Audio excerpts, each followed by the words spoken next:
Good morning, good afternoon, or good evening, depending on your geographic location. This is Mr. Patriarch coming to you in a pre-recorded video with Michael Witcoff, aka Brother Augustine. How are you doing, man? I'm doing well. Thank you for having me. How are you doing? I'm doing good. Went to church today, so that's always good. Because of my work schedule, I am not able to go to confession at the usual time. So I made a deal with my priest, and so I snuck in before Orthros in the morning, did it then, had the sacraments. It was a good day. So, and I'm becoming friendly with all the other, millennial parents at my parish. So I'm like, these are my people, There you So go. it's good. It's good. But in any case, if you guys are new here to this channel, thanks for coming in, where we discuss matters of metapolitics, culture, history, and more orthodoxy. That's kind of where I'm at in sort of the lifespan of my channel.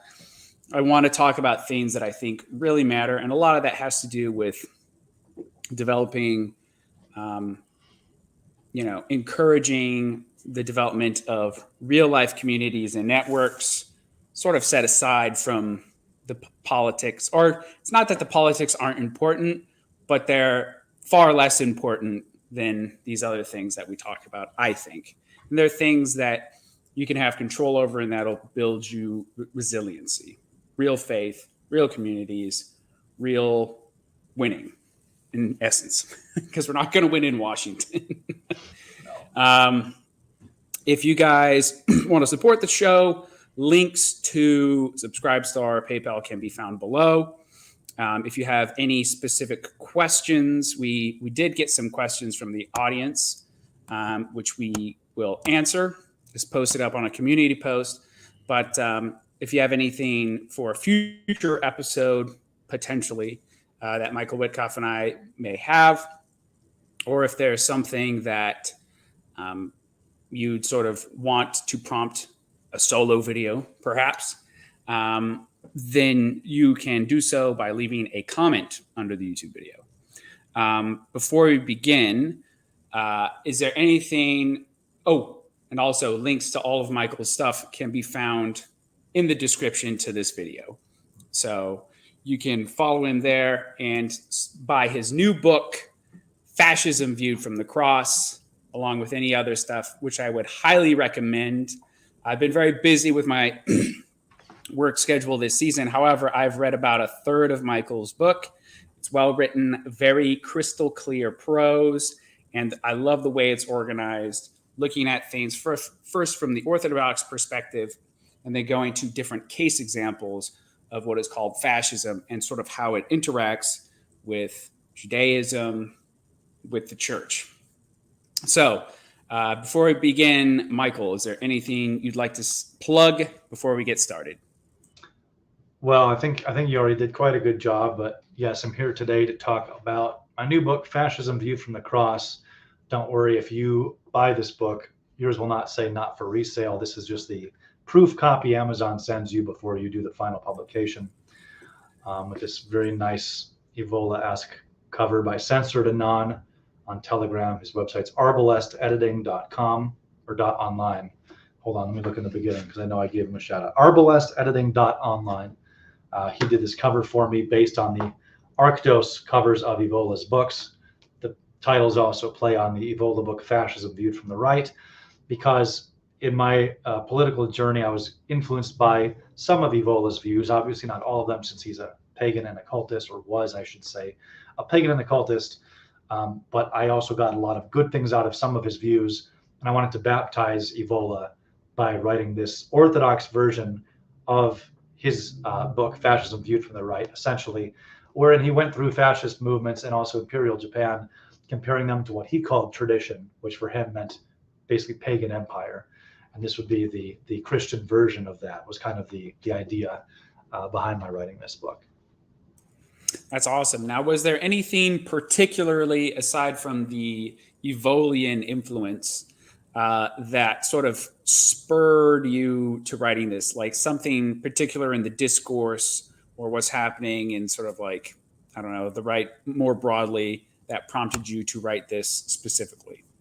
Yeah, I mean, part of it was because of my own journey, and the other part is the journey I see that other people are on, whereby people that are paying attention to what's happening in our country or what's left of it are obviously disgusted by so many different things that are happening, trying to figure out a solution. And then when they start looking through history for a solution, they find that in the last 100 years, the only people that really rose up against communism with any degree of success happened to be fascists.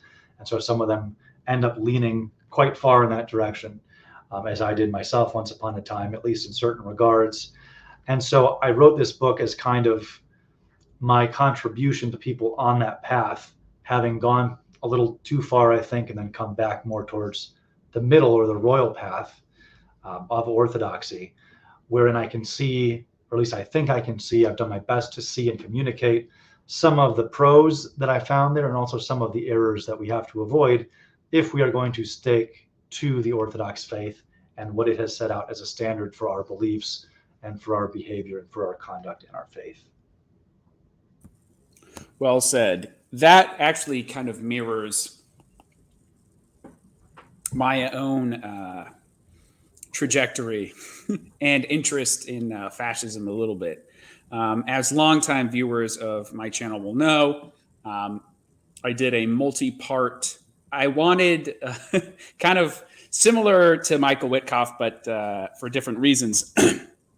There was a lot of discourse about fascism happening around 2020 or so, and I wanted to. It was an arrogant effort, but I wanted to make the definitive YouTube series on fascism. So I made a multi-part series on fascism. At the end of it, I interviewed Paul Gottfried, author of Fascism, the Career of a Concept, which I heavily relied on as source material for my videos.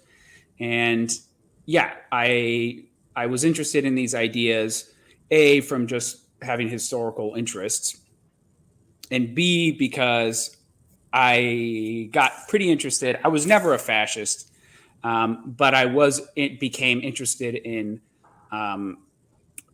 authoritarian rightist political movements as potential solutions for what we're living through today.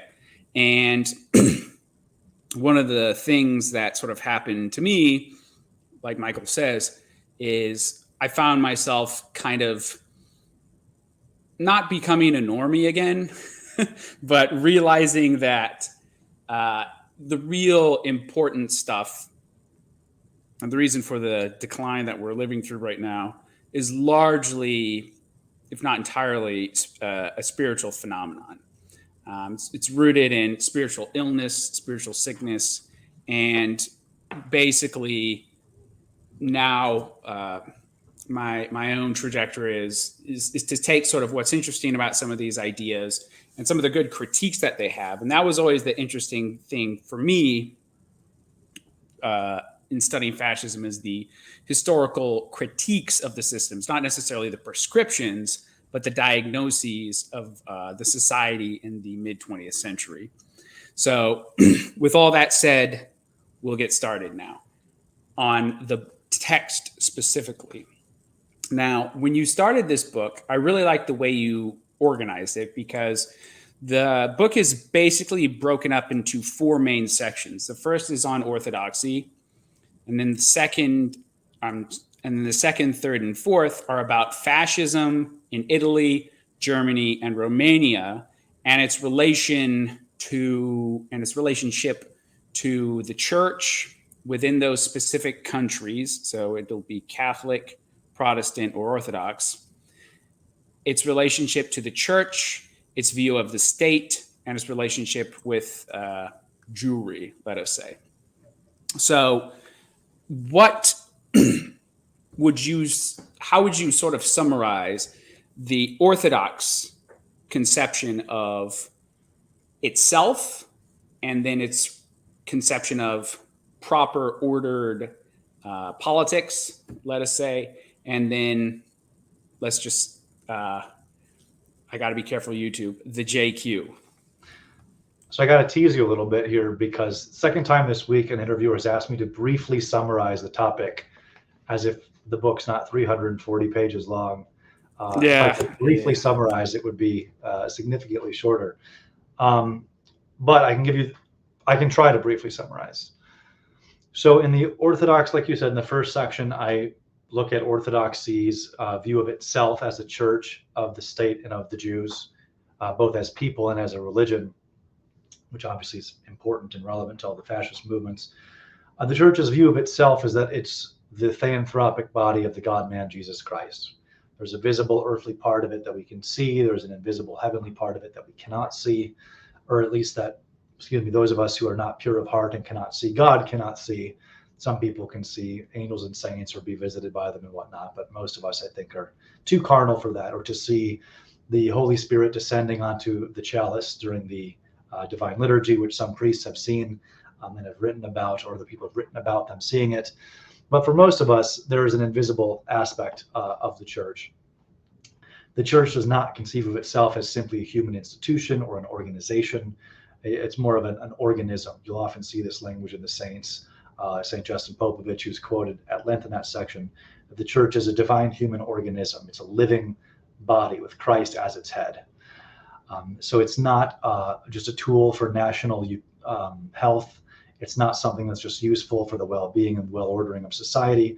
It's not there to help people behave. All of those things are side effects of what the church is for those who live in it faithfully. But those are not the fundamental, that's not what the church is ontologically, right? Ontologically, it is Christ himself extended. It's the incarnation extended through the ages. He said he'll be with us always, even to the end of the age. And for the Orthodox, the church is one of the meanings of that, is that he himself is still with us via his body, the church.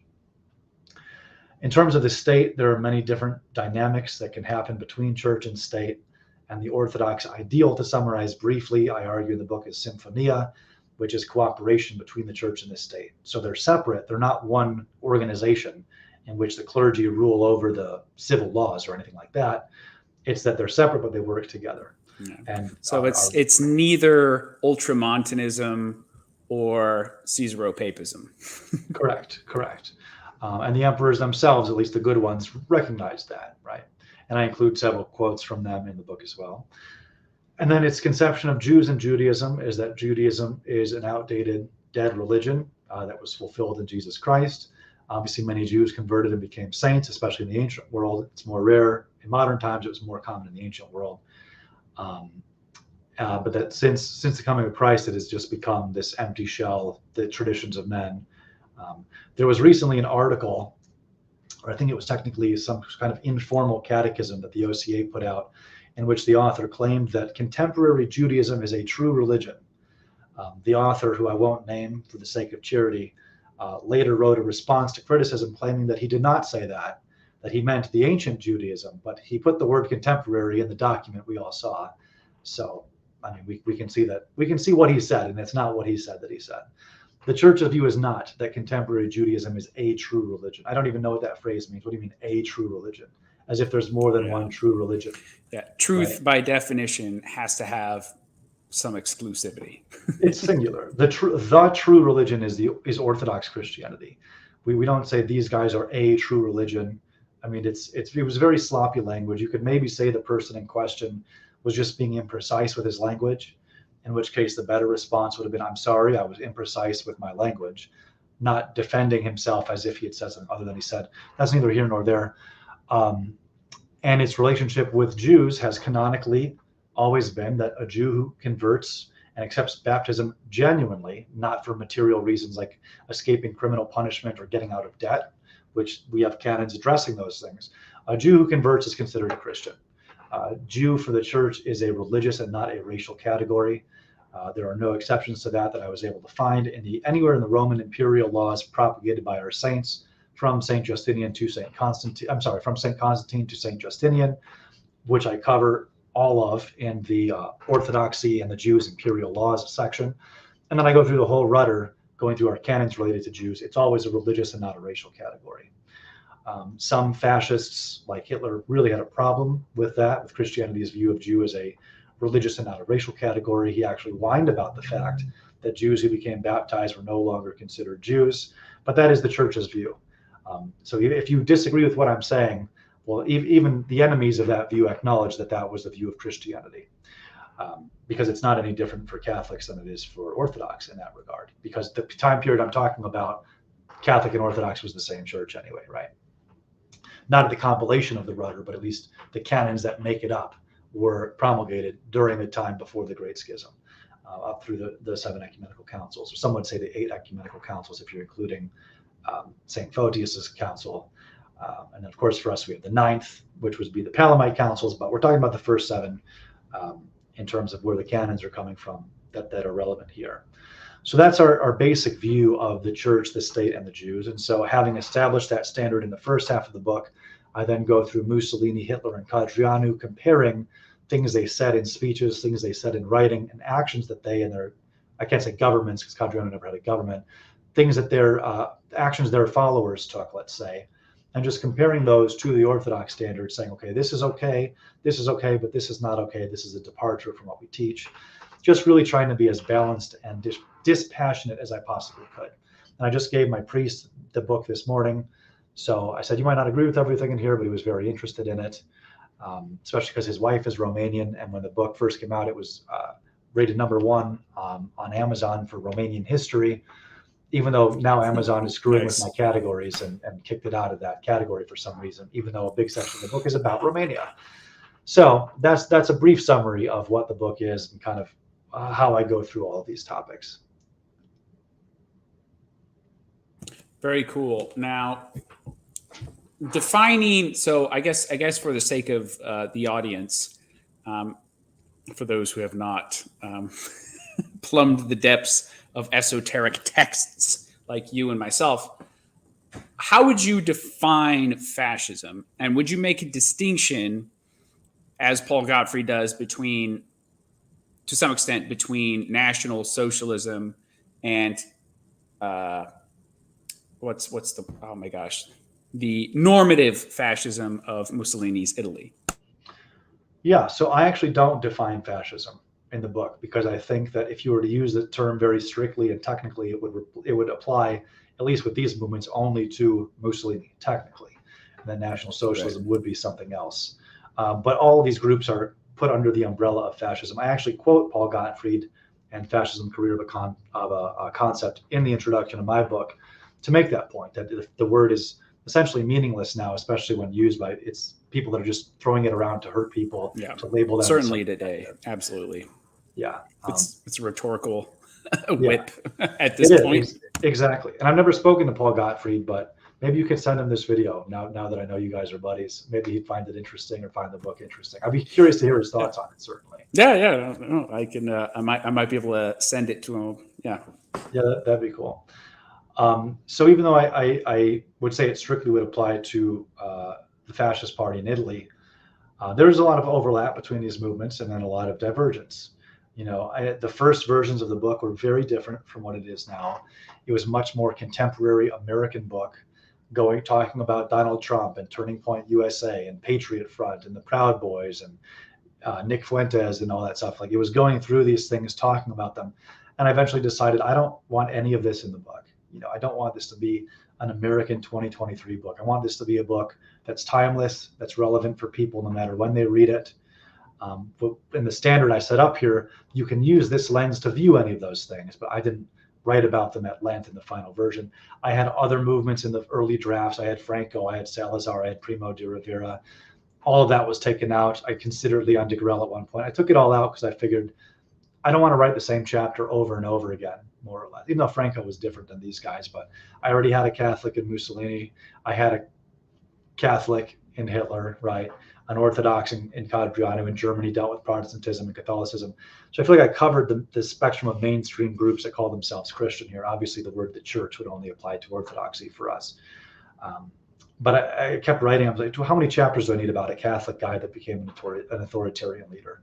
Eventually, it just kind of melts into the same chapter. Maybe in future editions, I'll include those as well. That was a long answer to a short question. I don't define fascism in the book because I think it defies description, at least when you're talking about all these different movements. And even Mussolini himself, when he started his fascist movement, didn't really have a definition for it. He says in his autobiography, it was a doctrine of action, right? The intellectual content came later. The philosophy came later. At first, it was these guys are hurting our country. Let's fight back and do something about it. And the philosophy kind of developed from there. Yeah, definitely. Yeah, action. Action is the word. That was also Oswald Mosley's. This sort of became like a meme with my friends and I. We'd just be at a barbecue or something, and then we get fired up, and then one of them will say "action." It was, yeah, and I think there's definitely something to that. Like the doctrine of fascism, insofar as it ever had a coherent one, was developed over time. Now, in Italy specifically, and this is why, if you want to talk about strict fascism, Italy is kind of the only case. You do have regimes like you're mentioning in Germany or with the Iron Guard in Romania that adopt a lot of the similarities to Italian fascism, but they're all different in their own certain way. Some of them are less ideological. Some of them are ideological in very different ways. But yeah, it was sort of an evolving phenomenon. And obviously there's a lot of overlap between them all too. So yeah. And the one thing I will say, the sort of common thread throughout all these regimes is that basically what they're doing is they are taking kind of typically leftist style revolutionary energy and channeling it in an explicitly rightward direction. Yeah, which makes it interesting. I would also say, I suppose if I had to define it in one simple phrase, I would describe it as a national immune response to communism. I think that's something they all had in common, that these movements didn't appear in a void, right? No. It's not like everything was going great and they were like, hey guys, let's do some fascism today. It was the same situation in post-World War I, Italy, Germany, and Romania that gave birth to these movements, which was national devastation, a government that was not taking care of the people, that was often sold out to foreign interests or just their own passions. Totally gridlocked and powerless. Yeah, exactly. In Italy's case. So you have these kind of paralyzed and worthless at best governments. And then a guy comes along and goes, you know what, I think I can help. Maybe I can do a better job. And speaking of the evolving nature of fascism, as an ideology, is when Mussolini marched on Rome. This is like my favorite Mussolini moment, just in terms of the cojones of it, was when he marched on Rome. Parliament came out to him and they're like, Mussolini, what do you want? Like, what's your program or policy? And Mussolini's response was, some are paraphrased, I'm here for one purpose, to rule. Like that's all he wanted. Like they're like, what do you want to do, Mussolini? He's like, I'm here to rule. It was his response, which I thought was pretty funny. And and the king's like, okay, here you go. Yeah, and the king's like, all right, yeah, you clearly have more heroic will than I do. Unfortunately, It's sad, very sad. All right, so Ebola makes the point that if the King Victor Emmanuel III had been doing his job, there would have been no fascist uprising in Italy in the first place. Yeah. No, it's the same sort of thing that you see a lot with these kind of increasingly vestigial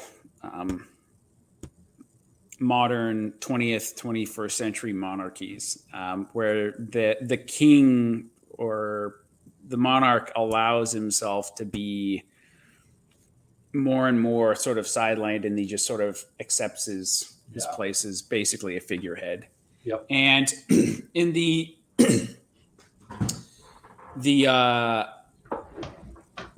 big thing in particularly the second half of the 19th century and then going into the 20th century was, of course, nationalism, which had its start really as an ideology in the French Revolution.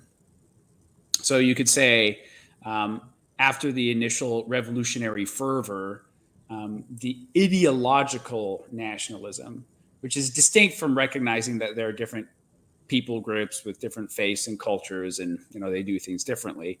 But ideological nationalism, nationalism with a capital N, was initially a revolutionary force, which stood in contrast to the monarchies of like the Ancien regime or the German Kaiser. The Kaiser came later, but the German princes, and it was seen as a sort of progressive phenomenon where you could gain power of the state and sort of project the will of the people, with a in all caps through a nationalist, typically unitary state. And it's interesting to see with fascism how what ended up starting as a type of revolutionary you could call them the leftists of the 19th century, is suddenly the right in the 20th century, and certainly in the 21st century. Like, nobody today would say that nationalism is a leftist phenomenon. Yet, as is the case with so many things, as the culture and time goes on, these movements, which were once considered revolutionary, become reactionary. So it's like the Who song, meet the new boss, same as the old boss, where what was once the revolutionaries of yesterday become the reactionaries of tomorrow. And so the cycle to that is, and sort of how you get around that is kind of an interesting problem. Mm-hmm. But in any case, sorry, a little bit of a dry throat. Oh, no worries. Now, how would you, starting with the normative case of fascism in Italy, which I think is the right way to go, how would you describe Mussolini's relationship to the church, specifically the Catholic Church? And then and in what ways was it different from what existed at the time? So at the time, the House of Savoy, the Piedmont Sardinia kings that had produced the line that the king at the time came from, had really taken a lot of the Pope's power away. They described themselves for about 60 years as prisoners in the Vatican. They really did not have a lot of power in the way that they were used to, the way that they liked. And Mussolini actually was very nice to them. He gave them Vatican City. He kind of gave them a lot of their power back. He understood the importance of Catholicism to the Italian people, regardless of his own level of piety or lack thereof. There's hints in his autobiography that he felt like Catholicism was like part of the blood of their people, like I said, but didn't really agree with everything there. He doesn't talk about theology at all in his book, or sacraments, or talk about the beauty of going to Mass. He doesn't speak of Catholicism with any sort of genuine admiration, I would say, except insofar as he sees it as a unifying force for his country. Doesn't mean he didn't like it. I don't know if there are books written defending his Catholicism and how pious he was. And there's people online talking about what a great Christian Hitler was too. So sometimes people are just wrong, right? In either case, yeah, it's like I saw this funny meme the other day where this guy took different accounts on Twitter, and one of them was one of the accounts was Hitler hated Christ, Hitler loved Christ, and then another guy created a third one, Hitler was indifferent to Christ. So yeah, no, this discourse, this dialectical discourse on what was the real faith of these 20th century dictators seems a perennially interesting subject, but carry on. Yeah. So in either case, Mussolini realized that he had to work with the Roman Catholic institution in order to run the country. So he made a concordat with them, the Lateran Agreement. Had many articles kind of compromising on both sides or coming to agreements. Okay, here's a limit of your power, here's a limit of my power, here's how we're going to work together, here's privileges that the Roman Catholics are allowed to have. And the Roman Catholics have always done this with various leaders, these concordats. They have one with Napoleon, they have one with Hitler, they have one with Mussolini. And it's always kind of an unhappy compromise on both sides that within a few short years, both parties end up unhappy with. Is kind of the typical pattern there. Both end up accusing the other side of encroaching on the rights and prerogatives of the other, saying, oh, they're violating the agreement.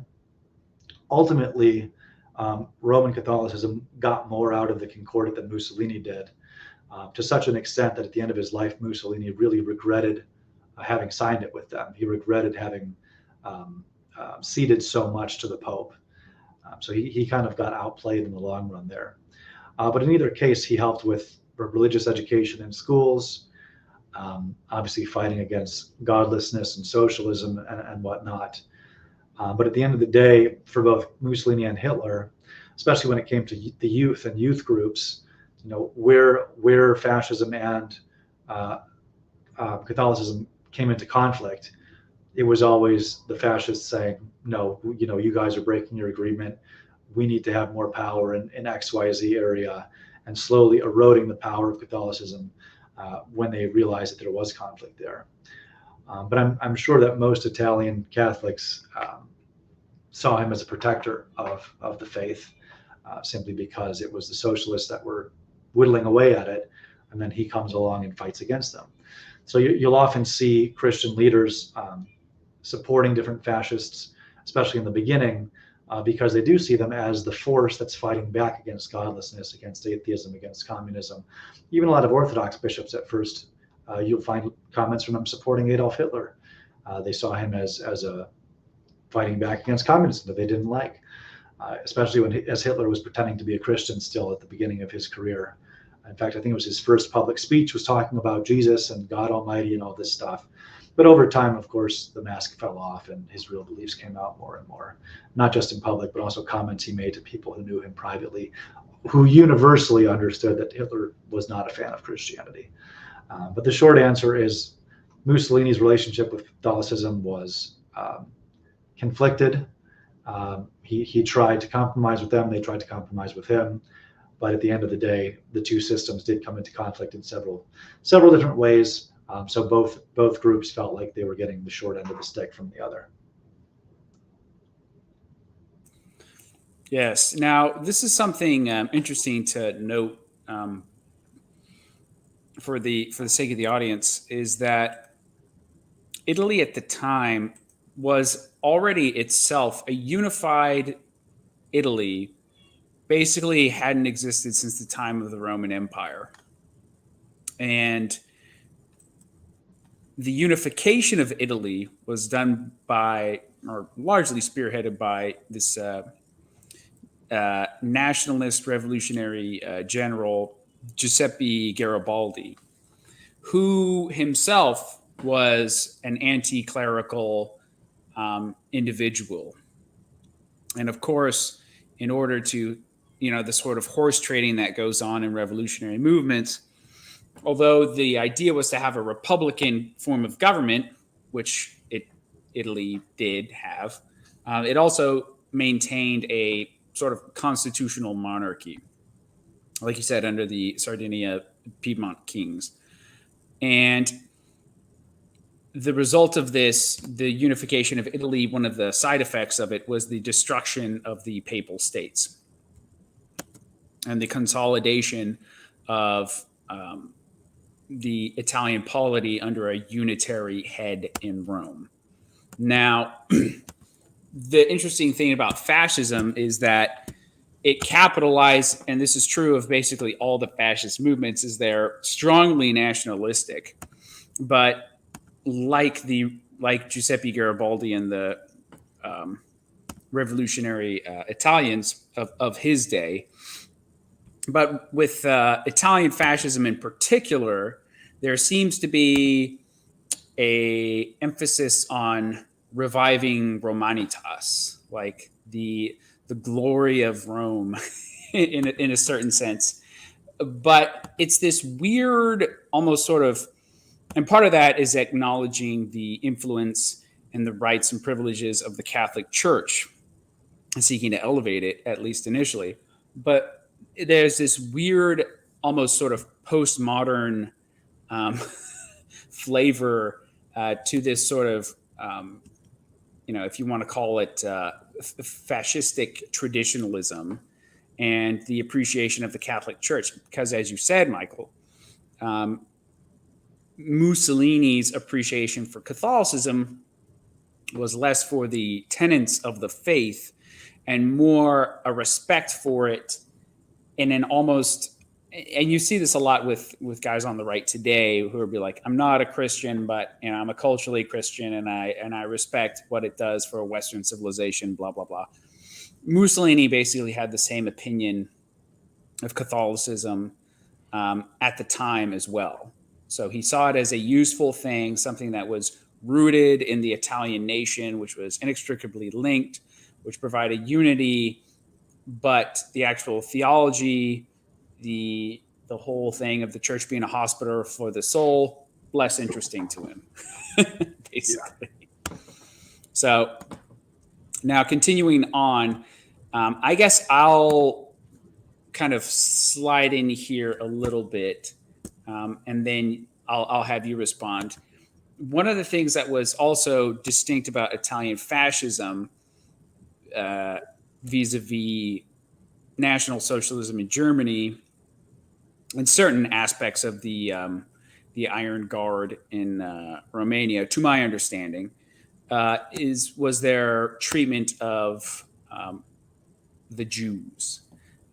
So the Italians weren't particularly keen on, or they didn't really care about the JQ nearly as much as a small mustache man in Germany. And there was actually, this was during one of the fascist internationals, I believe it was in Switzerland. The Italians, of course, hosted this because they were the first, successful fascist state at the time. And then you had delegates from various groups here and there come.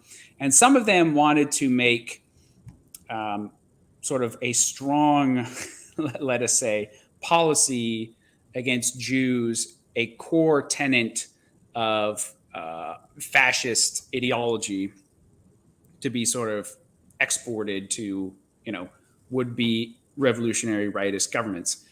And the Italians, in response to this, were kind of like, what? Like, we don't really care. I mean, sure, if you want to in your country, but the agreement at the end of that was basically, sort of taking a hard line against this particular group is conditional. Maybe it applies to you, maybe it doesn't. Maybe you don't have to go to war against these people. Maybe you do, but the official fascist position at the time was one of neutrality. And as a matter of fact, once Mussolini allied himself with Hitler, and this is something sort of divulged to me by Paul Gottfried, whose authority I trust in this matter.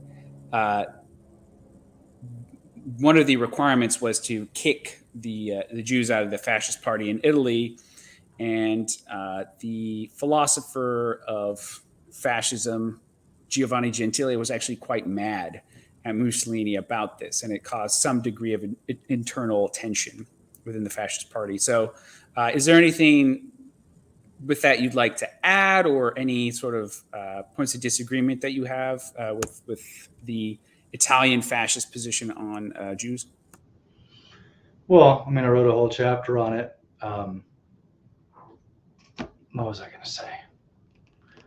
Um, no, I mean at the beginning there was no anti-Jewish stuff there, and then by the end there was. So I think you more or less covered it. Now, do you think there's anything historically different about the relationship between Italians and Jews compared to, let's say, Germans and Jews that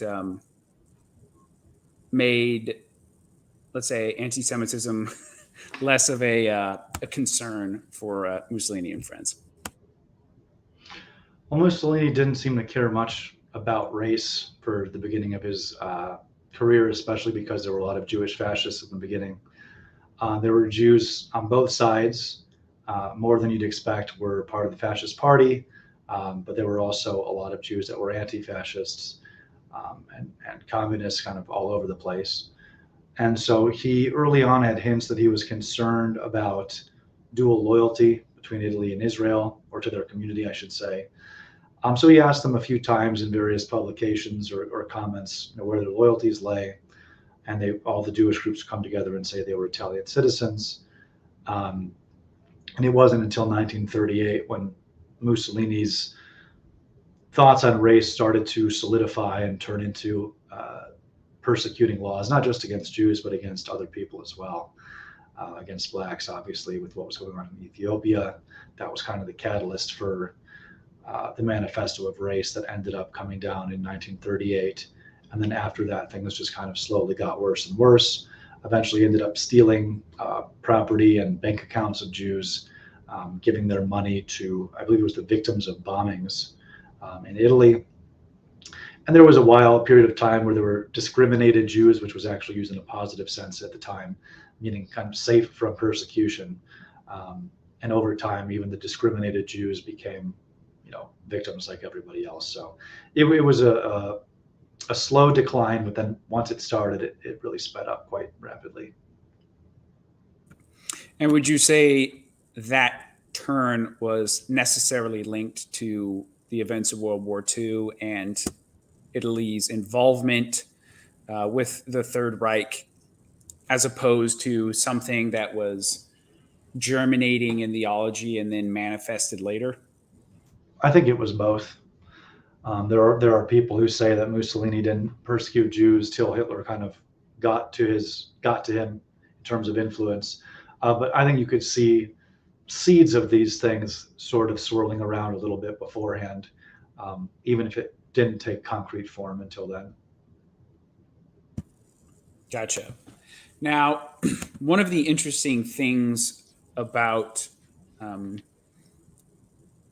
the fascist view of the state is, in a weird way, it's like if you read the doctrine of fascism and sort of the description of the state, my impression was it is aspirationally kind of totalitarian, also Hobbesian with Thomas Hobbes, and the idea that the state is created as a necessity for managing violent human relations, but also its understanding of the state as sort of, again, aspirationally totalitarian was that you would ideally have a total synergy between the will of the people and the goals of the state.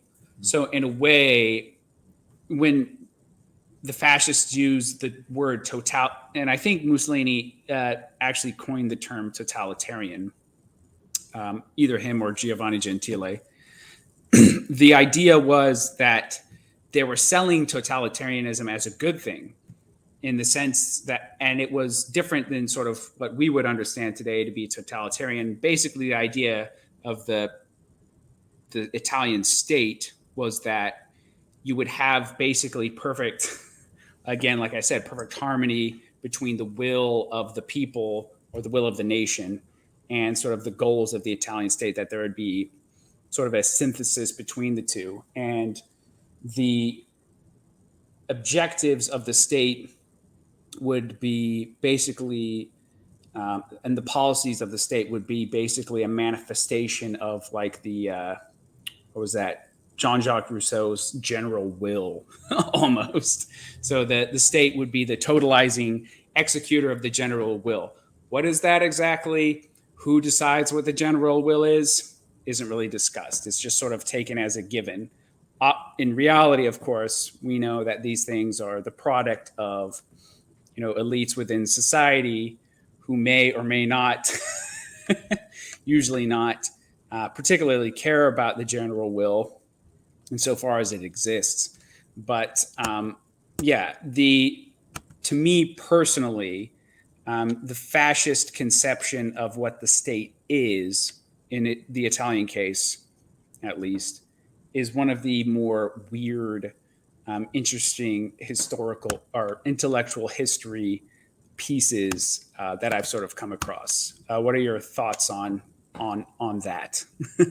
I said a lot, but Well, Mussolini thought that the structure of the state, let's say, in terms of whether it would be a monarchy or not, or some other system, wasn't as relevant to whether it was serving its purpose, which, as you've said, was to kind of express and embody the will of the people. Thought that basically when a king was useful, then monarchy was good. And if he ceased to be useful, then it wouldn't be a good thing, which is more or less in line with the Orthodox philosopher Ivan Ilin's comments in his essay called On Forms of Sovereignty. And you will find Orthodox Christians who, if you look through history, and I've included many quotes in my book, there are those who say only monarchy, this is the God-ordained style of government. There are those who have sort of ascetically transcended the idea of government and nation and race and fatherland. And you'll find saints on both sides of this, as well as people that have not been canonized, people that say no form of government is eternal. It's all going to pass away eventually. And others that say, well, we have a sacrament for the coronation of the emperor. We don't have a sacrament for the election of the president, for example. I've also not found any saints supporting democracy or speaking ill of monarchy. But in either case, the Orthodox view of the state has nothing to do with the will of the people. It has to do with the will of God. The will of the people, and especially if you look at a country like ours where the people are degraded reprobates, largely speaking, why would the will of the people matter at all? It doesn't serve them or anyone else or their neighbors or God. I like what Bishop Irenae said in a recent interview with Father Josiah Trenum, which is that every person has value, but not everyone's opinion has value. There's no justification for why the will of the people should have any effect on the direction of a country, with no higher power restraining what that will of the people means. If the will of the people is pro-abortion, pro-trannyism, why should we tolerate that just because it's a majority? Does that somehow change the moral law or, God's moral foundation for how society ought to be? No, of course it doesn't. So I think we have to be careful with phrases like will of the people, because what the people want and what kind of people they are, I think makes a very big difference when we're talking about a state that embodies that will. Absolutely. And all you need to do is think about what were the expectations of the government in the early American Republic or during the Articles of Confederation compared to what the average American expects of the government today. Clearly, there is a divergence between those two characters. Now, based on what you brought up with the state, how would you say the opinion of the Third Reich in terms of the state differs from the Italian one? Well, Evola breaks this down very nicely in some of his articles, and this affects all three of the movements I talk about, where essentially, and actually this is something he learned from Cadriano, something Cadriano said to him that he writes about in his article about interviewing Cadriano. Basically, Cadriano saw Italian fascist view of the state as preeminently being about form, right? The resurrection of the empire and whatnot. Saw Germany's view of the state, National Socialist Germany's view of the state, as being primarily about the blood or the vital force, the race, the Volk. and his own movement, the Iron Guard, as putting a preeminence on spirituality, specifically on orthodoxy, at least as he understood it at the time, even though I think Hadrianus' understanding of the faith grew tremendously over time, especially as he approached his death at the end of his life. But I would say there was much more of a focus on biological determinism in Germany than there was in Italy, especially at the beginning, right? Obviously, some of those biological materialist views started to percolate in, but at least in the beginning, Mussolini actually criticized Hitler for these things. And he actually thought Hitler was kind of stupid. He described Hitler once as a gramophone that just plays the same 7 tracks over and over again. Of course, I think Hitler was doing that on purpose because he was a master propagandist who had a sort of bottomless disdain for the intelligence of the people he was ruling over, while simultaneously telling them they were Aryan Übermensches. If you actually read Mein Kampf carefully, he has quite a bit of disdain for the German people, and his estimation of their intelligence is quite low. Yeah. It's why he's constantly saying, well, I have to tell them, we only have one enemy. I have to tie all of the enemies of the nation into this one group in order to keep them focused, or else they're going to start getting objective and asking questions about whether we're really doing the right thing. Can't have that, right? They're not capable of critically thinking and also agreeing with him, which I think says a lot. But I would say it was much more blood focused in Hitler's version. Yes. Now this leads in very nicely. Thank you for setting me up like this, Michael. My pleasure. To the next thing, which is the German relationship to the Jews. Now, as you've said earlier in our discussion, the Orthodox understanding or problem with Judaism is a purely spiritual religious one. Yeah. It's not any sort of ethnic hatred or anything, or low IQ bigotry or anything. It's basically understanding particularly early in Christianity, and you go into some detail in your book, which I found really enlightening, the dangers of Judaizing early on in Christianity, where you would have basically they were like the Zionist evangelicals of the ancient world. Who saw in Judaism, certain things, and they got enamored with it. Yes. And then they would either apostatize or commit heresy to accommodate these interests of theirs. Now, as you mentioned, the German state viewed itself as sort of having an emphasis on the blood, and not form or spirituality. So naturally, because of this emphasis on focus, they viewed the Jews not as a spiritual problem, but as a biological problem, essentially. Yeah. No, that is entirely accurate. If you look through the early canons and imperial laws, what you find is Judaizing is a major concern. Obviously, that was the focus of St. John Chrysostom's homilies against the Jews. You also find the emperor is very concerned that when Jews were attaining certain levels of influence within the empire, they would use it to harm Christianity. So even in that sense, even if it might look racial on the surface, these Jews are hurting Christians when they get into positions of power, it was still a spiritual concern that it was harmful to Christian souls, that it would lead people astray. So even though the emperors forbade the destruction of synagogues, for example, or harming law-abiding Jews, they're very clear on that, they also didn't allow Jews to proselytize, to make converts, or to build new synagogues. So they were always kind of walking this tightrope of, we don't harm these people, but we don't let them harm us either. And then if there's a genuine conversion, that person is considered a Christian. And there were very harsh laws, especially under Constantine, against Jews who would try to harm converts to Christianity, that would try to bring them back to Judaism. Constantine was very upset about this. By the time that a petition reached the emperor, it was not like it happened once or twice either. It would be a prominent issue.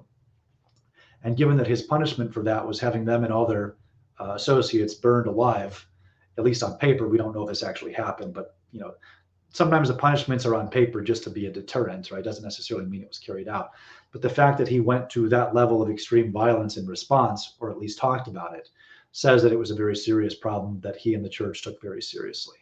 But there's nothing in our saints that I looked at or in the rudder that has to do with Judaism as a biological problem, just like we wouldn't talk about Hispanics as a biological problem, or Africans as a biological problem. So a lot of people, even some that are Orthodox and struggling to navigate these waters, who is really the audience of this book, the intended audience of the book, there can be a lot of slipping into that more materialist view of these things that the church has never affirmed. And so it's very important for people trying to work their way through these issues to understand what aligns with their faith and what doesn't. Now, interestingly, there are people calling themselves Christian that are great Hitler admirers, and they are completely not amenable to changing their mind, no matter how much information you give them. Yeah. Because the people Twitter handle Hitler Enjoyer 1488. Yeah. Right. These people are not going to be influenced by the ideas in the book because they're not genuinely seeking the Christian truth, right? They've made up their mind that Hitler was this great hero, this great Christian hero fighting against godlessness and whatnot. Whereas the book is really for people and for clergy ministering to people who are genuinely seeking Christ and the truth, and also have these other beliefs that they themselves are trying to reconcile and understand. But ultimately, it's going to come down to whether someone is going to put the church and the church's teachings above their own opinions. That's going to make the difference in whether they amend their views or not. Definitely. Now, with the emphasis of the Third Reich, as you said, on the blood and biology, the race, it would seem to me that their interest in the church, whether it was, so of course, Germany is split between Protestant and Catholics, but it is majority Protestant, as I understand. The interest in the faith of the nation would be more utilitarian. This is a emergent, evolved phenomenon which has helped us in the past, which maybe is due for updating for the needs of the future. Hitler's main concern was not reiterating the previous German or Prussian culture war between Catholics and Protestants. He really did not want them fighting each other, which in his view would dissipate their energy, their anger, their zeal, their loyalty to him and his goals and his agenda. So he tried to create his fake version of positive Christianity, his German Reich Church, where it was kind of for everybody, but also only for Germans, and they couldn't have any theological content that went against his views or understanding of race. And the people, the Hitler lover 1488, whatever Twitter account you said, they'll point to this, be like, well, look, he had a movement that had the word Christianity in it. Obviously, he was a Christian, which really just says the person's either very stupid, very dishonest, or both, because all of the biggest heretics throughout history have had Christ on their lips, right? St. Jerome says this. Heretics always have Christ on their lips. They're always talking about Christianity. Mormons call themselves the Church of Jesus Christ of Latter-day Saints, right? So you can say the word, but if it doesn't have any meaning, or if it has a ridiculous meaning, that doesn't make it Christian just because the person saying it is using the word Christ. And to suggest that using the word Christ makes you Christian is just an argument so profoundly dumb that it's hard to conceive of what goes through these people's minds. Because really what they're saying is that people always tell the truth. Politicians never lie, is the presupposition of that, right? Hitler talked about Almighty God. Okay, he also talked about the goddess of suffering and the goddess of justice. He talked about fate more than he talked about God. He had this very Darwinian view of human beings that have nothing to do with Christianity. But if a politician says he likes Christianity, he must like it, right? Just like Trump holding up the Bible, that must mean he's a pious Christian. So the people, that's why I said they're either very dumb or very dishonest, because I don't think anyone in their hearts believes that a politician always tells the truth, never gives lip service to a religion for political benefit. So that's, it's just irrelevant to what a person really believes, especially if they're a politician who needs votes, who needs the support of the people, And in Germany, most of the people call themselves Christian, think of themselves as Christian. Obviously, he's not going to rise to power and be elected chancellor by attacking Christianity. He told his friends and his confidants in private he wanted to wait till after the war to persecute Christianity because he needed their help during the war. But the 1488 Twitter account guy isn't reading those things or dismissing them as fabrications and whatnot. Yeah. Hitler Enjoyer 1488 BTFO'd. Yes. Now, I think the Hitler hated Christ account. I hope he gets his hand on my book. I think he'll enjoy it. We've interacted a little bit, he and I, before. Yeah, no. Do you know if he's Orthodox or not, or just seems like a cool dude? I don't know what he is. I suspect he's a Protestant of some sort, but I don't know what type. Okay. Gotcha. Now, coming up on the last of the 3 regimes you looked at, and we're doing good on time. This is good. So we're at an hour now. We'll wrap up with this. We'll go over some of the questions. Excellent. You can get back to what you were doing. Now, for me personally, this, and I think for probably everybody who's going to watch this, the Iron Guard and Codreanu's political movement is by far the lesser known of these 3 different political cadres. And I think for pretty obvious reasons, for one thing, as you said, although they were a important political faction and sort of paramilitary outfit in Romania, they never held formal power, unlike the other 2. Well, they did, just not during Codreanu's life. They had a 2-year stint with the National Legionary State under General Ian Antonescu until he betrayed them. Yeah. So they had a short run. Right. But the regime, if as I understand, you can correct me if I'm wrong on this. I'm not super read up on this. But Codreanu's regime was more of a typical military dictatorship.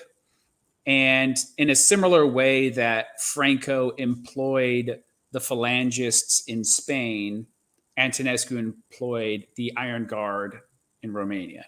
Is that right? So they were kind of like junior partners to his agenda. Yeah, so generally Ian Antonescu was the head of the National Legionary State and Horia Sima was beneath him. But again, as I said, after a very short period of time, he turned on them and had them arrested because these guys don't like splitting power. Codreanu himself eventually won a seat in the parliament, but he never had any real prominence politically in Romania.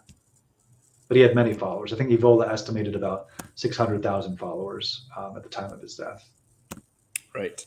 Now, this is of a special interest to me, though, and one of the reasons why I was very excited to have you on today is you have a revolutionary rightist movement in the 20th century, which was, at least initially, or sort of as time went on before the death of Codreanu, seemed to be explicitly Orthodox, and it was in an Orthodox country. Yeah. That, to me and other Orthodox Christians, I would think, is interesting. And how would you say? So we talked about, again, Italy being concerned with the form, the Romanitas rebuilding the Imperium, Germany being concerned or having this more, what you could say, materialistic Darwinian understanding of faith as sort of an evolved process, and sort of the Jews as a biological enemy, and Romania with the Iron Guard, Codreanu and the Iron Guard, apparently being Orthodox Christians in an Orthodox country. How did they sort of navigate the relationship of church, state, and the Jews? So Codreanu always forbade violence against Jews in his movement. There was an episode where a couple of his guys accosted some Jews at a bar and said, "We're Codreanu's guys." And he immediately disciplined them for doing that and said, you guys do not ever do this. Don't associate my movement with this kind of thuggish behavior. Cadriano believed in very surgical violence. To my knowledge, he only actually killed one person, an extremely corrupt police officer that everybody else hated, to the degree that he killed the guy in front of a bunch of witnesses and they still let him off the hook for it. Earlier, he had been arrested for some planned assassinations that he and his group had, which targeted some people that were Jewish, but also some Romanians they considered traitors. And one of his top guys, I believe, was married to a woman of Jewish descent, of half Jewish descent. So their situation was very different than Italy and Germany. Whereas in Italy, you had a lot of Jewish fascists, and in Germany, you had a lot of Jewish socialists. In Romania, Cadriano's main problem was that the universities were being filled with Jewish immigrants, which was basically the feeder system for all the top level jobs in the country. So he was really upset that the Romanian peasants that were, the people he cared about most, the people that just work hard, want to raise their families, were not going to have the opportunity to better themselves because Jews were getting all the top jobs. And I was going to say, for the sake of context for the audience, of these three countries, Italy, Germany, and Romania, at the time, Romania was by a significant margin the most poor and underdeveloped. Yes, there were some attempts at agrarian reforms around the time of World War I that were absolutely disastrous and made the peasants far worse off. The idea was give them control over the farms and they'll get richer and more powerful. And turned out they didn't really know how to do that. They knew how to work the farms, but not really how to operate them as a business on a national scale. Michael, are you telling me top-down land redistribution doesn't work? It did not. It was well-intentioned. It was well-intentioned. It really was. But all the doctors, scientists were becoming Jews because they were the ones in the university, especially in University of Iasi, where Cadriano himself was a law student. I believe, he was a law student there. And so he really just wanted to throw them out of Romania. He never wanted to genocide Jews. He never wanted to kill them all. I don't know if he's ever been accused of that by anybody serious. There was only one episode during the National Legionary State after Cadriano was killed. There was a pogrom in Bucharest in which about 150 Jews were killed, including women and children. However, there are some questions as to who exactly perpetrated it. Horia Sima himself said that it was wrong afterwards, that he had not supported it. They don't know if it was really legionaries or people saying, like, it could have been what we would consider Antifa pretending to be legionaries, or just a bunch of rogue guys that got bloodthirsty and went off the hinges. It doesn't seem like that was something that the legionaries had orchestrated in any sort of organized way. So with that one exception, as horrific as it was, there wasn't any sort of organized violence against Jews in Romania under the League. Yes. And I will just add some context for this. As the audience knows, I have some experience in South Africa, and I know there specifically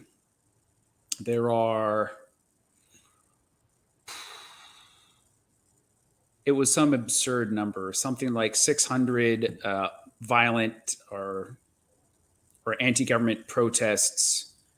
I think violent we're talking many violent protests in the country a year.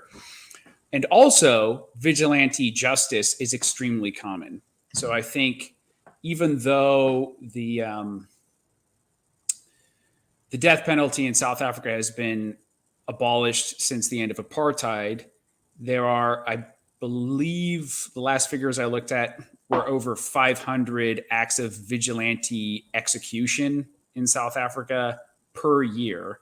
So, and to put that into context, that is a significantly higher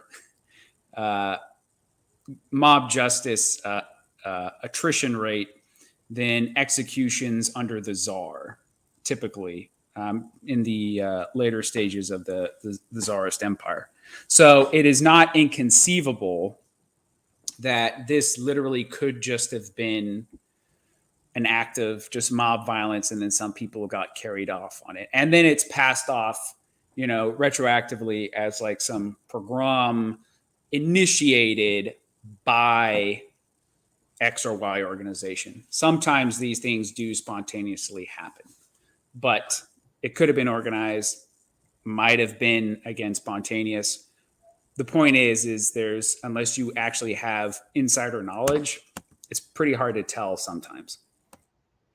Yeah, and there's questions about what exactly happened. It took place at a slaughterhouse, and I've seen an article saying at least one employee said that nothing actually happened, but who knows? These things are lost to time by now. As far as the state goes, Codreanu and his guys were all monarchists. They never tried to overthrow the king. They never tried to become the new king or anything like that. As far as the church goes, the Legion was supported by a lot of clergy. A lot of clergy were against him. A lot of clergy were for him. He describes in his book, For My Legionaries, going into churches to get their flags blessed. Estimates of up to a quarter of all Orthodox clergy in Romania were supportive of the Legion at one point. He even had Uniate clergy supporting him, just because their communities were getting trashed too. And they saw this guy coming along and trying to help out Christianity.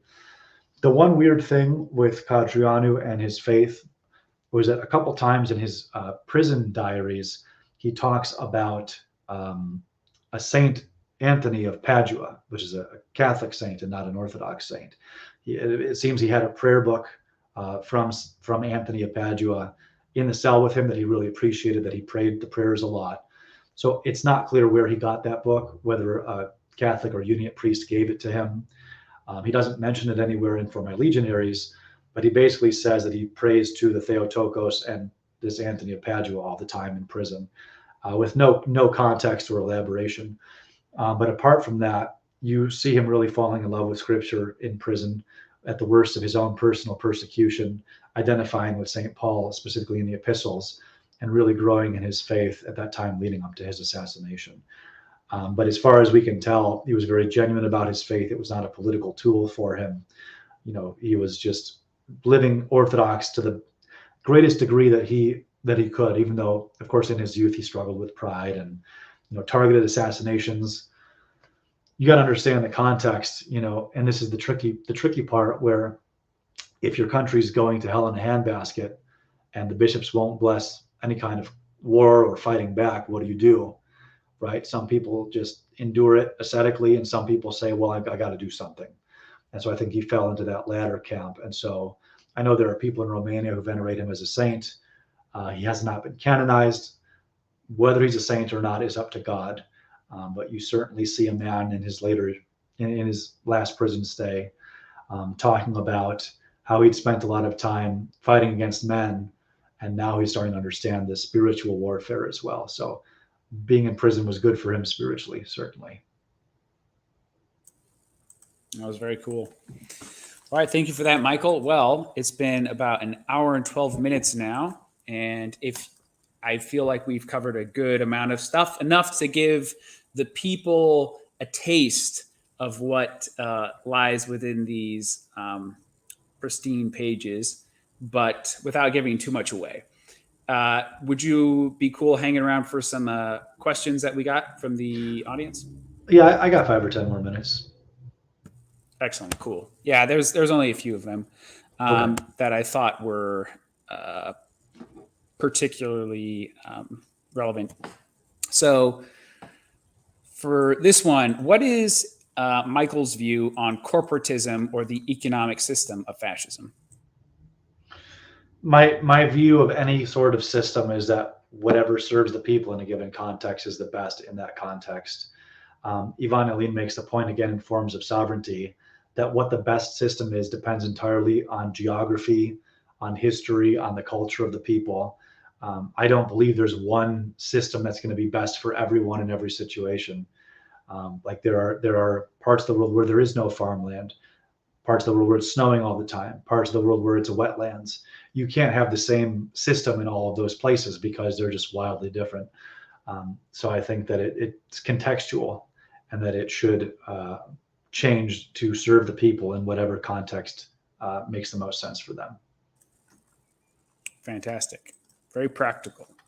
Um, Another one. Franco isn't mentioned in the Amazon description. Where does he see Franco fitting in? We already talked about this a little bit early on, but could you just hit that real quick for the gentleman?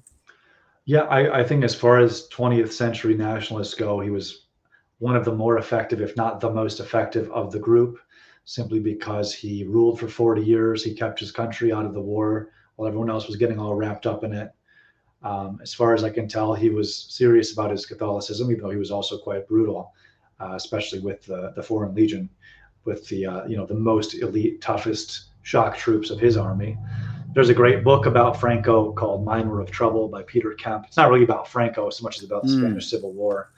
It's, I think, the only pro-nationalist account of the war in English that I've seen. Really well written, really fascinating book. Like I said, I considered writing about him in an early edition of the book. I might add him in later. I kind of wish I hadn't deleted my outlines and notes as I went, because now it's going to be more work. But yeah. No, I see him as a very competent leader. Yeah. No, I don't know about you, but yeah, the outlines, the notes, and the research step is when you're writing anything that's more than like, I don't know, 10 pages. That's where all the work comes in. Yeah. Here's a good one. So, in your opinion, what would continuing on from the Franco, same guy, the people mentioned in the description get criticism for their methods. What isn't usually mentioned is the circumstances they were reacting to. What would be an effective Christian response to Weimar? Well, I mean, something like what the Royal Saints would have instituted, except without all the biological determinism, without the eugenics, without the wanting to kill off the poor, or the old and the crippled, without saying that the state should only serve one particular blood group of people, especially because, again, Hitler was very insightful in some ways and very stupid in other ways. Evola criticizes him a lot, and one of those ways is that the word Aryan had no meaning the way Hitler used it. He just referred to all German people as Aryan, which is not related to what the word Aryan actually meant in the Far Eastern religions that Evola was much more familiar with than Hitler was. So there would have been a lot of different things. What I think we could agree with Hitler on would be, first of all, a legal ascent to power. For better or worse, he did go through the formal mechanisms of power that were given to him. He became the legal head of state. I don't think we would have any problem with one man ruling the country as an authoritarian, depending on how it goes. But of course, he himself did not believe in the Christian God, was not subject to any kind of spiritual belief or church or clergy. So the things that we could agree with there are very superficial and become devoid of content, if not outright negative, simply because of who he was and his beliefs or lack thereof. So I think a Christian response to Weimar would have been maybe taking a similar path to power, but then once being in power, being subject to the Orthodox Church, ideally, right? Being a genuine Christian, not just giving Christ lip service for a time while planning to take it down after the war. There's so much different that he could have done. Evola thought he really failed spectacularly in terms of his lack of sense of limits, building a government around his own charisma and not something that could have outlasted him. Evola said even if Hitler had won World War II, Germany would have fallen apart right after his death anyway, because it was all based on him. It was not based on something eternal like canon law, like the church, like the saints, this kind of historical deposit, this foundation that could have served for the building up of the country. Instead, it was built on one guy who, after his death, it all would have fallen apart anyway. So I hope that answers the question. That was very good. All right, we only got a couple more left. Try to be considerate of your time here. Is there any political ideology program that is completely in line with Christianity, but could also accurately be called fascist? We talked about this a little bit, but I'll let you go ahead. I mean, Orthodoxy is not a political system. Yeah, that's basically the closest thing we have to an understanding of politics in any kind of conciliar way is the Russian document, The Basis of the Social Concept, the relevant sections of which I include in my book in the Orthodoxy in the State section. But even that does not give a concrete form of this is how politics must be. The church is bigger than that. The church is beyond that. I don't think it would matter whether a system called itself fascist or democracy if it was following Christian principles. I think that a democracy made of genuine Orthodox Christians would be better than a monarchy with an atheist ruler, certainly. So I don't think that we can really say any one system is permanent or eternally correct in any meaningful way. Mm. All right, and this is the last one. There's a couple of different pieces in it, but I'll just handle I'll throw you the first one. Sure. Can or does orthodoxy allow for any racial consciousness and political action thereof? So, in the basis of the social concept, it recognizes the ethnic dimension of a nation, recognizes the right of essentially an ethnic community to health and well-being, recognizes the right of an Orthodox Christian to defend their fatherland, to love their brothers by blood around the world, is a phrase that it uses. I know there are many modern clergy that would disagree with this. I don't think there's anything wrong with wanting the best for your community or wanting to live around people who share your culture, your history, your language, your way of life. For example, if a white person says, I want to live around white people because that's the culture I grew up with and I'm comfortable with, I don't see that as anti-Christian in some way, provided that does not become a hatred of other groups. And I think that those liberal clergy or even liberal non-clergy that would criticize me for this view, I would ask them to please provide one example of a time they've said that same thing to Black people or to Hispanics or to Asians.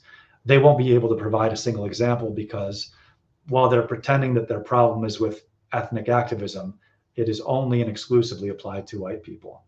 And this is the spirit of the age. This is the spirit of the world. It's the same way our politics and culture go. And I think the clergy saying that are probably influenced by our culture more than they themselves realize. I'm not saying they're doing it on purpose to hurt white people, but the double standard is clear as day for anyone to see. Because while they're saying we don't believe in this, we have the what's that SCOBA group or whatever they're called now, that Assembly of Canonical Orthodox Bishops, have nothing to say about Black Lives Matter, killing dozens of people, burning down whole city blocks, causing tens of billions of dollars in property damage. Nothing to say about that, but they were very quick to chastise Charlottesville, which despite the media coverage was a peaceful event from what I've been able to tell. Yes, that young woman died and that was horrible and unfortunate, but the media narrative of that event is not representative of reality. They jumped on the opportunity to say white people shouldn't be, coming together in their own ethnic interests. But again, complete silence when it comes to any other group. So I think that's a double standard. I don't think it's a Christian approach. I just think that it can't become, and this is, again, what our saints have said, nationalism can be Christian or not, depending on whether it's animated by the Christian faith. Is your love of your own people a hatred of others? Because there's a line there, and I think the church has given an answer, and that some clergy follow that and some don't.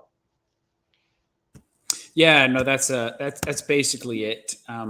So a healthy love of nation or ethnos, however you want to term it, is, I think, just kind of a natural thing. Like people tend to, I've traveled around quite a bit, and this just seems to be the default mindset to other people. And the trick is, if you are going to engage in political action with concerns for ethnic interests, is you got to be careful to love your people more than make sure that whatever your national political interest is more out of love and concern for your ethnos rather than hatred and resentment towards another ethnos. Yeah. And I think you can, that's a tightrope. Sometimes in certain circumstances, the 20th century has certainly shown that out. But yeah. And what you're also saying too with, what did you call it? The canonical organization of Orthodox bishops. I think they're called the Assembly of Canonical Orthodox Bishops of America, something like that. Yeah. So, but you also have to be careful if you're a character or if you're a member of a body like this, because you run the risk of falling into what my friend calls the boomer truth regime, right? So, where you implicitly imbibe the values of the regime as it exists, which tempers the truth of what the matter actually is. So you don't want to fall into that either. And I want to point out, like, there is a godless and a not godless way of going about this sort of ethnic activism. Like, despite the fact that I don't believe Charlottesville was what was portrayed about it on TV, it wasn't a Christian meeting. I mean, I don't think anyone's saying it was a Christian meeting. And so you have to be very careful about who you associate, what kind of ideas you let percolate around in your mind and your soul. Because secular racial nationalism is not what the church is affirming for any group of people. But again, I'll give you the balance. Like, most white people that I know prefer to live around white people, just like most non-white people prefer to live around their own culture.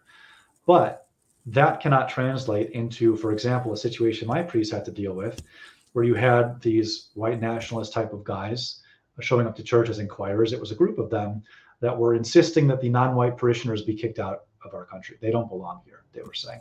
That is not the approach. If you prefer to live around people that share your culture, language, and values, and then you go to church and love the other Orthodox Christians regardless of their race, for me, as far as I've been able to tell, you're within the boundaries that the church has set.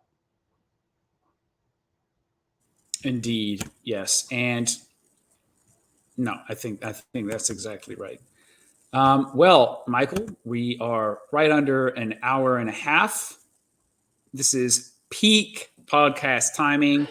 Plenty of meat for the people, but it's not a full-blown 4-hour sit down, which I did about a month ago and was very taxing. Well, this is perfect. I'm sure Sarah Riccardi Swartz will get through this in one sitting and get all kinds of clips for her next presentation. So hi, Fordham. Good to see you, Fordham. Yeah, thanks I was going to say, isn't that the lady who wrote that article for was it the New York Times or something on Orthodox radicals in like Hickland or whatever? She wrote a horribly written book called Between Russia and Heaven, I think, where she infiltrated an Orthodox community pretending to be their friend and a community member, and then twisted things they said and just outright lied about what they said to make them look like, white nationalist extremists. These are the people getting the awards and the funding in the pseudo-Orthodox world. So I have no doubt that this book will end up on the radar eventually. Yeah, well, you hate to see it, right? You kind of love to see it, though, because if you're persecuted for the truth, then that's a benefit to you. That's to your merit spiritually. Being persecuted for other reasons doesn't mean anything. But if you're telling the Christian truth and these subversives and subverters are attacking you for it, that's a good thing. I think that's a sign you're on the right path. So if I'm attacked by Fordham and Wignats, that's the royal path. I'm happy with that. That's the royal path. Yes. Fordham hates me and the Wignats hate me. I must be doing something right. Yeah. All right, Michael, where can people find your stuff? Let's do one more plug at the end. That's what Podcast College told me to do. Fair enough. So, Fascism Viewed from the Cross, available in paperback and on Kindle on Amazon.com. For those of you watching who have read the book and tried to leave a review, please try to leave it again because they are screwing with me. Real reviewers are having to leave them more than once before it's published, and they will let fake reviews up. Won't take it down, unfortunately. My YouTube channel and Telegram channel are Brother Augustine, as well as on Twitter, and I'm Michael Witcoff on Gab. But for the time being, Fascism Viewed from the Cross is exclusively available either through me directly or on Amazon. And which of those would you prefer people purchase from you? Either one is fine with me. I get a higher royalty if I don't have to go through Amazon, but it's also more of a pain because then I got to go to the post office and mail it. So it's kind of a balance there. Gotcha. So if you're going to order one book, maybe order from Michael. But if you're going to order a bunch of books, go through Amazon. Yeah. Less headache. That's good. Okay. Yeah. All right. Sounds good. Well, man, it's been a real pleasure. I've really enjoyed this talk. And again, if you guys have any comments or things, like the video, all that. The algorithm eats that stuff up. They love it. They love it. Our robot overlords appreciate that sort of engagement. I'll also plug Michael's channel. Go to Brother Augustine. It's great. He's got some really cool stuff. And he's been doing something which I have not seen any creator in the Orthodox sphere, so-called do, which he's plugging little products and businesses from people within the faith. Faith. So basically, what we're doing is we're getting some in-group preference for Orthodox Everyone else does business. Everyone else does it. We're the only religion that doesn't put its own people first when it comes to who we give money to and buy things from. Why not our guys? Why not our guys? We need our guys to be out there winning. Why not our guys? So thank you very much for tuning in, and I'll see you guys all next time. Again, Michael, it's been a pleasure, and we'll talk together again soon, man. Yeah, thanks for having me on. Appreciate it. You're welcome. All right, everybody. See you next time. Patriarch out.